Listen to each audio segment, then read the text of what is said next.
Hello, नमस्कार। आज मैं कुछ ऐसा टॉपिक टच करना चाह रही हूँ जो एडोलेसेंट एज में बहुत ज़्यादा पाया जा रहा है, बहुत ज़्यादा ये चीज़ें अफेक्ट कर रही हैं हमारे एडोलेसेंट फेज ऑफ लाइफ में। It is called delusion of love. Delusion of love is a condition जिसमें इंसान को ऐसा लगता है, ऐसा फील होता है कि कोई ऐसा इंसान है उनकी लाइफ में जो बहुत ज़्यादा उनकी साइड अट्रैक्ट है, वो उनसे बात करना चाहता है, उनसे शादी तक करना चाहता है। बट अगर रियल लाइफ में देखा जाए तो ऐसा कोई भी इंसान नहीं है जो उनके साथ साइड इतना ज़्यादा अट्रैक्ट होता है। बट एक पर्सन को ऐसा फील होता है ना, वो इतनी स्ट्रांग बिलीव होती है, वो इतनी स्ट्रांग फीलिंग होती है कि वो इंसान उसी के अकॉर्डिंग वर्क करता है। अपनी पूरी डेली फंक्शनिंग, अपनी पूरी लाइफ उसके बियॉन्ड ही चलती है कि वो इतना स्ट्रांग बिलीफ सिस्टम होता है उसका कि कोई ऐसा पर्सन है मेरी लाइफ में जो हमें लाइक करता है, हमसे शादी करना चाहता है, हमारे साथ रहना चाहता है, बट नहीं रह पा रहा है just because of any reason. But exactly अगर देखा जाए, इस पर रिसर्च की जाए तो ऐसा कोई पर्सन रियल लाइफ में नहीं होता है। ऐसा ही एक केस मैं आपसे शेयर करना चाहूँगी।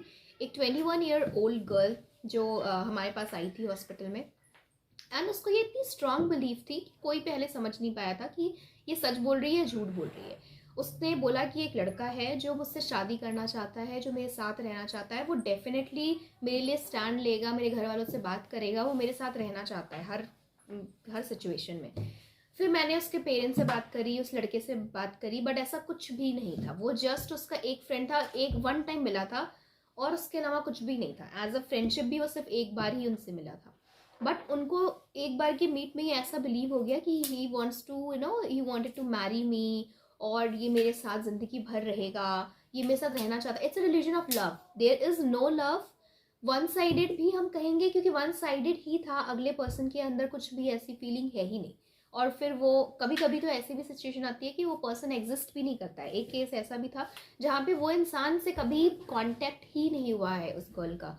वो सिर्फ इसने फोटो देखी है पेपर में and she started saying to everyone कि this person wanted to marry me, and she doesn't know about that person, not even single person. उसको पता भी नहीं है कि कहाँ रहता है, क्या करता है, कौन है, कोई मतलब नहीं है। But still she wanted to tell everyone, and she wanted to marry that guy, and she had that belief कि ये मुझसे शादी करना चाहता है, बस मेरी एक बार इससे बात हो जाए तो आई विल कन्विंस और ये मान जाएगा मुझसे शादी करने के लिए।